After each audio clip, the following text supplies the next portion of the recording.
दोस्तों अब आखिरी वीडियो जो कि अभी हमारी है बेसिक में फॉरेन एक्सचेंज मार्केट के लिए डिसएडवांटेज। अब डिसएडवांटेज क्या हो गए दोस्तों, एक बात बताओ, जब आप खुद की स्टॉक मार्केट में डोमेस्टिक में जाते हो तो आपके साथ खुद आपको पता है जो फॉरेन एक्सचेंज डोमेस्टिक मार्केट में उसको फॉरेक्स में कन्वर्ट कर दो। क्या नुकसान है कि दोस्तों पहले तो ब्रोकरेज ब्रोकरेज समझते हो, ब्रोकरेज आप सब जानते हैं। आप इंडियन मार्केट में देते हो तो बाहर वाली कंट्री क्यों छोड़ेगी, आपको कमीशन देनी पड़ती है क्योंकि आपके लिए ब्रोकर बीच में इन्वॉल्व होते हैं, तो वो ब्रोकर आपके लिए ब्रोकरेज लेते हैं, कमीशन लेते हैं।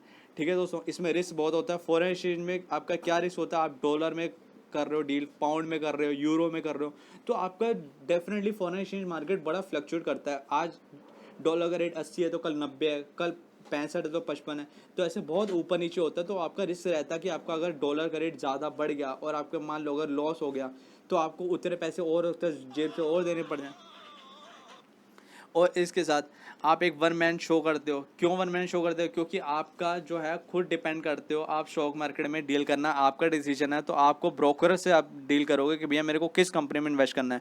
24/7 चलता है, आपको पता है कभी भी हमारी फॉरेन एक्सचेंज मार्केट जो होती है वो बंद नहीं होती, 24/7 चलती रहती है, क्योंकि हमारे डे लाइट का फ़र्क है। तो आप इधर रात को भी कर सकते हो डील, क्योंकि वहाँ पे डे है और यहाँ पे जब नाइट है तो 24/7 चलता रहता है। ये ओवर द काउंटर होता है और फॉरेन एक्सचेंज बहुत ज़्यादा वॉलेटाइल है। तो आपको ये पता है जब डॉलर ऊपर नीचे हो रहा है, पाउंड ऊपर नीचे हो रहा है, यूरो ऊपर नीचे हो रहा है, तो आपको रिस्क भी उतना ही बेयर करना पड़ेगा दोस्तों। तो आपका रेवेन्यू भी अच्छा खासा कैपेबिलिटी होना चाहिए, मतलब कि आप जो इन्वेस्ट कर रहे हो उसका लॉस और रिटर्न दोनों आपके हाथ में है। तो दोस्तों ये हमारे जो कुछ फैक्टर थे जिसको हम डिसएडवांटेज कहेंगे उसको दोबारा से रिपीट करते हैं और इस वीडियो को पैक करते हैं। तो दोस्तों ब्रोकरेज ब्रोकरेज हमारी इंडियन मार्केट में भी लेते हैं। अगर आप ब्रोकर से डील करते हैं, आपको पता है डायरेक्टली आप इन्वेस्टर नहीं डील कर सकते, ऐसा रेगुलेटर में हमारा है सेबी की गाइडलाइंस में, तो आपको ब्रोकरेज देनी पड़ती है। आप इंडियन ब्रोकर को भी देनी पड़ेगी, आपको फॉरेन ब्रोकर को भी देनी पड़ेगी। इंडियन ब्रोकर को क्यों देनी पड़ेगी, क्योंकि इंडियन ब्रोकर आपको फॉरेन मार्केट लेके जाएगा। फॉरेन मार्केट में क्यों ब्रोकरेज दोगे, क्योंकि भैया फॉरेन मार्केट वाला तो फॉरेन देखता है, अब भैया वो सर्विस फ्री में तो देगा नहीं, तो इंडियन मार्केट वाला पहले लेके जाएगा आपको फॉरेन मार्केट में, और फॉरेन मार्केट वाला आपको फॉरेन एक्सचेंज की मार्केट से डील कराएगा। तो दोनों अपने अपने हिस्से की कमीशन लेंगे। रिस्क क्या है भैया, फॉरेन एक्सचेंज इन्वॉल्व है, इसमें फॉरेन एक्सचेंज इन्वॉल्व है, तो इसका मतलब भैया डॉलर रिस्क है, पाउंड तो रिस्क है, यूरो भी रिस्क में है, तो भैया पैसे तो चाहिए। अब रिस्क क्या है कि भैया कभी डॉलर 80 का है तो कभी 90 का है, कभी 55 का है तो 65 का है, तो भैया रिस्क तो रहेगा ही। वन मैन शो कैसे है, वन मैन शो ऐसे है भैया कि भैया सारा दामोदार आप ही के ऊपर है, ब्रोकरेज तो आप ही के कहने पे चलेगा। अगर आपने बोल दिया भैया कि गलत मार्केट में गलत कंपनी में पैसा इन्वेस्ट कर दिया तो भैया शो खत्म, आप गए फिर पानी में, पैसे गए जीरो।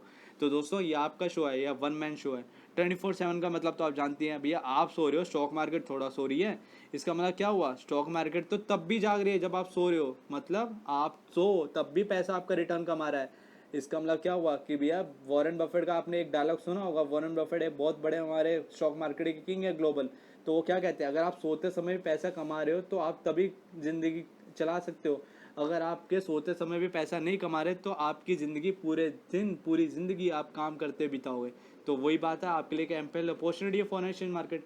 और आखिरी बात ये ओवर द काउंटर होता है, तो नेट सेटलमेंट होते हैं दोस्तों। तो ऐसा मत सोचिएगा कि भैया आपको कभी भी 5,000 लगाने के बाद दोबारा 5,000 देने पड़ेंगे। भैया जितना लॉस है उतना तो दोगे जेब से, कि और ज़्यादा दोबारा 5,000 इन्वेस्ट कर दोगे, नहीं ना। तो यही बात है, हाईली वॉलेटाइल है भैया फॉरेन एक्सचेंज मार्केट। तो आपको पता ही है सुबह शाम नीचे होता रहता है, तो खुद डॉलर लेते हैं, आपको खुद पता है कि भैया आज 55 का रेट है तो कल 65 का रेट है।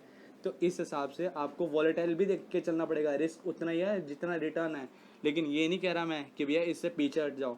अपॉर्चुनिटी में रिस्क होता है, अपॉर्चुनिटी में रिस्क है, रिटर्न भी है, रिवॉर्ड भी है। अब आपके ऊपर ही डिपेंड करता है कि भैया इस अपॉर्चुनिटी को जिसको मैंने आपको दिखाया है उसमें अपने हाथ लगाना चाहते हैं, पैर फंसाना चाहते हैं, इस अपॉर्चुनिटी को आप चखना चाहते हैं कि इससे दूर भागना चाहते हैं।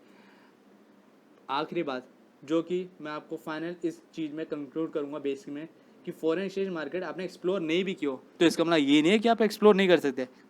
ज़्यादा से ज़्यादा क्या होगा, एक आपका छोटा अमाउंट 5,000 2,000 3,000 10,000 जीरो हो जाएगा ना, उससे ऊपर तो नहीं होगा ना। कई सारे इंडियन डोमेस्टिक मार्केट में जीरो हो जाते पैसे, तब तो आप गम नहीं खाते। तो क्यों ना फॉरेन एक्सचेंज मार्केट में जाके आप पैसा कमाएं, क्या पता उधर रिटर्न नहीं मिल रहा है। और दोस्तों बड़ी बात यह है जो मैं आपको बताना भूल गया, कि हमारी इंडियन डोमेस्टिक मार्केट तो आइसोलेट है, फॉरेन ग्लोबल मार्केट से ज़्यादा अछूत रहती है। कभी कभार बच भी जाते हैं हम घाटे से, लेकिन ग्लोबल मार्केट ग्लोबली ट्रैवल करती है। तो एक दूसरे कंट्री के फैक्टर, पॉलिसीज, रेगुलेशन सब इन्वॉल्व होते हैं। आपके ट्रीटीज़ जो आपकी इंटर कंट्री ट्रीटीज़ होती हैं, ट्रीटिस तो आप जानते हैं दोस्तों। अब मैं ये मत बोलेगा कि ट्रीटिस भी समझाने लग जाओ, उसके लिए एक नई वीडियो बनाएंगे हम। ट्रीटिस होती है, पॉलिसीज होती है, इंटर कंट्री पॉलिसीज होती है, ट्रेड्स होते हैं, वॉर्स होते हैं, डीलिंग्स होती है, ये सब ग्लोबल मार्केट को इफेक्ट करते हैं। अगर आपकी इंटरन डोमेस्टिक मार्केट को इफेक्ट ना भी करे तो दोस्तों ये सारे फैक्टर को ध्यान में रख के चलना, लेकिन ये नहीं कि पैर पीछे हटा लेना।